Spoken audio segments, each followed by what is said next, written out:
So the Vipassana make us feel more compassion and loving kindness without doing the compassion? And no, I'm not, Sure. because I feel the Shamatha is doing it Sure. big time for me. Sure. And Maybe you know, when it's said that, you know, that the natural expression of the wisdom of emptiness is compassion, people go, oh, I don't need to practice compassion then, I'll just do Vipassana. And then compassion will come.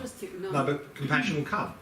But the trouble is, well before you get there, if you don't practice compassion, your ego is going to hijack it and you'll end up in a not a good place.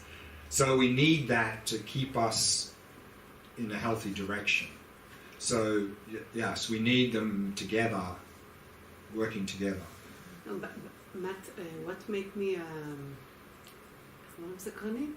Curious. It's the Vipassana practice. Like what's happened to us when we do, because I didn't do it yet. Yeah. What is developing inside us? Well, there's a lot to say. We're going to talk about this later, of course. But Vipassana, of course, just means insight. And there's many insights we can develop. And we're going to touch on a couple of them here, very briefly, like impermanence, a little bit on the suffering, which we've already covered a little bit, the no self, and then the idea of emptiness. How is common life? That's what I'm talking about. How does it come in life? Yes. It now, and very briefly, life every day. Practical life. Now we feel like there's a me here and a them there. Oh, I'm here, they're there. I'm completely independent of everyone else. And that's why it's easy to go, oh, me, I'm important. This is this grasping and the selfish mind. This wisdom of emptiness is to come to realize there's no boundary between us and anyone else. There's not a me here and a them there. So that is cutting that false duality, that false sense of separation, of being independent. And when you cut that through the Vipassana practice, then if some suffering arises, whether it's in that body or this body, is the same. It's just suffering is arising. So the natural response is compassion. It's not like, oh, they're suffering. Oh, okay. I'm not suffering. I'm okay. That's their problem. That doesn't even arise. It's just like... We can feel it without the Vipassana, I think. Difficult. I mean, it's difficult.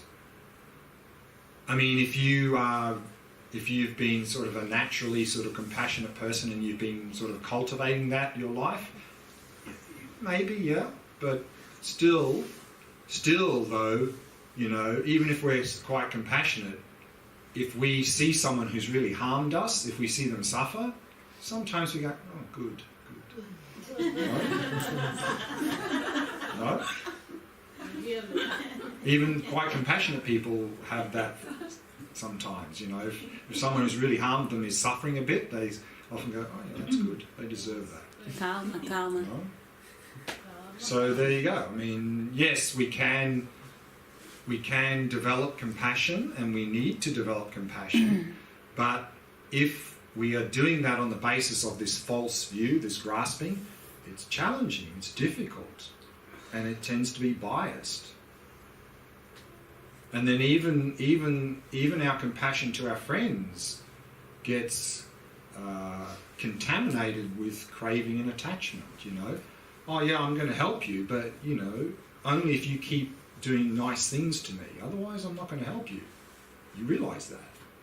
So that's all attachment, you know. So we'll help friends, but only if they keep being our friends and doing nice things for us.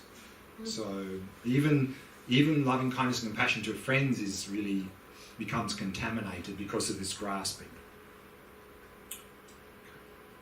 There was a question down there somewhere. What about the the need to be special. The need to be special. Yeah. The need to be special is coming from this false grasping. False. The me grasping, because we think there's a little tiny me here and a big bad world there, so I need to be special. But you can say about... So if you have no grasping, there's no need to be special. So you can say special behavior if you have quality with something. So it's this grasping to me that causes low self-esteem. It's the self-cherishing mind that causes low self-esteem. Without it, there can be no low self-esteem. Impossible. Impossible. And then, of course, as an antidote to low self-esteem, we need to feel special. There are people who have good self-esteem. I mean, you can psychologically create. Right, but what I'm saying is that if you have no grasping, there's no choice. You only have good self-esteem. Yes, now we can develop good self-esteem even with grasping, but it takes effort. And it's easy for that to get cut. But if we have no grasping, it would be impossible to think we're special or we have low self-esteem. It just couldn't happen. Everyone would have good self-esteem. Or none. None. I mean, well, good self-esteem just means feeling loving kindness and compassion for ourselves. Yeah, we probably need to finish there, so we can continue in this evening. So let's break there for dinner and come back at 7:30. And in this evening's topic, I want to finish this Shamatha here.